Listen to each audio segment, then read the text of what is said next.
Let's rewind, shall we?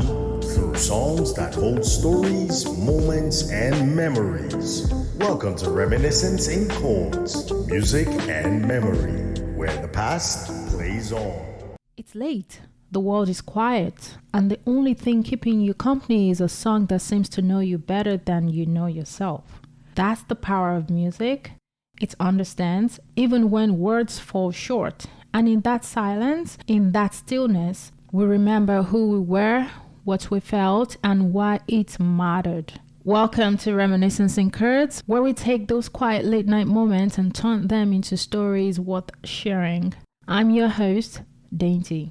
There is a moment in every love story where vulnerability meets hesitation, where the heart wants to leap, but the mind holds back. That's the space Deborah Cox takes us to in her debut single, Sentimental, of 1995. The song explores the regret and longing felt after a love is lost, confessing to not taking the relationship seriously until it was too late, leading to persistent memories and a powerful emotional pull. Let me tell you about Sadiq. Sadiq is the kind of guy who never really struck you as sentimental. He moved on fast after breakups, threw himself into work, kept busy with new hobbies, new people. If you saw him on the outside, you'd think he never looked back. But here's the thing about Sadiq. Under his bed, tucked away in a plain one-hour shoebox, he kept a small museum of his past. Not just any past, but about a girl. Now, inside the shoebox were pieces of a love that once meant everything to him. A movie ticket stub from their first date, edges faded but still legible, a birthday card with her handwriting signed in a rush with that little heart she always drew after her name, a Polaroid of the two of them at a summer fair, squinting in the sun, her arms wrapped tight around his waist. And then there was the note, the one she left on his windshield after their worst fight. In bold letters smudged from the rain, it read, "I'll always come back." Sadiq swore that he was over her at the time. He told me that plenty of times. He dated other people. He even moved to a new apartment in another part of the city, far from the old haunts where their ghosts used to follow him. His life looked different. New furniture, new routines, new love interests. But every now and then, usually on nights when the world slowed down, when the traffic outside his window died down to nothing but a distant hum, Sadiq would pull out that shoebox. He wouldn't plan it. He said it always started the same way. He'd be reaching under the bed for something else and his hand would brush the cardboard. And then he'd stop.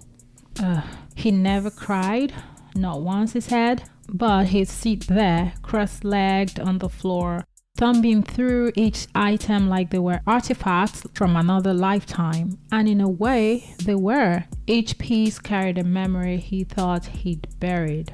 The birthday card reminded him of the night she surprised him with his favorite dinner, candles and all, just because it had a tough week at work. The ticket stub, that was the movie where she got scared during a horror scene and grabbed his arm so tightly he could still remember the warmth of her grip.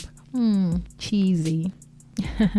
And the note, that note was the hardest, of course, because for all the times she said, "I'll always come back," the truth was she never did. Sadiq said once, "That's when I get sentimental. Not when I see her, not when I run into her name on social media. It's when I'm alone, looking at these scraps that nobody else would care about but me. That's when I feel everything I thought I had left behind." And isn't that the strange thing about love? It's usually not always the grand gestures or the big milestones we hold on to. It's the little things, the scraps, the promises scribbled on paper, the ordinary moments that somehow outlast the relationship itself. For Sadiq, the shoebox wasn't about wanting her back. It wasn't about reopening old wounds. It was just about honoring the fact that once he had loved and been loved in a way that mattered enough to save. And that to me is exactly what the song Sentimental feels like.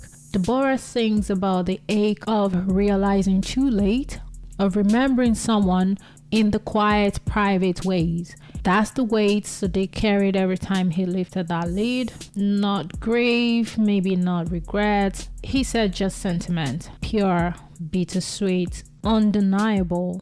And that's Sadiq's story. A shoebox filled with scraps of love that meant nothing to anyone else but everything to him.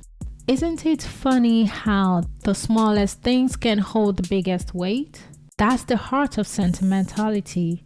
It sneaks up on us in the quiet moments when we least expect it. Cox captured that feeling so perfectly in Sentimental. The song is not really about moving on or pretending you never cared. It's about the raw truth that even when life goes on, even when we say we're over it, there are corners of our heart that stay tender. For me, I don't think I'd ever keep a box like that though. For me, holding on like that isn't the way. But I can respect it, because if you have one, whether it's a shoebox or a song you can't delete or a memory that makes you stop mid-step, I don't think it makes you weak or stuck. I think it just means you once loved deeply and that love left a mark. Thank you for listening. Thank you for joining me on another episode of Reminiscence in Chords. If you want to feel the full weight of what we've been talking about, click the link in the description and play Sentimental by Cox. Let it take you where it needs to take you. And if this story made you think of your own, share it with me, drop a comment, send a message to remnants@gmail.com. I'd love to know what makes you sentimental. Until next time, remember, life's too short to hide from what you feel. Let yourself lean into the memories, even the bittersweet ones, because sometimes that's where the beauty really lives. Thanks for rewinding with us. If a song unlocked something in you, follow the show, pass it along. And if you've got a moment worth remembering, share it at remnants@gmail.com. The next memory we play just might be yours.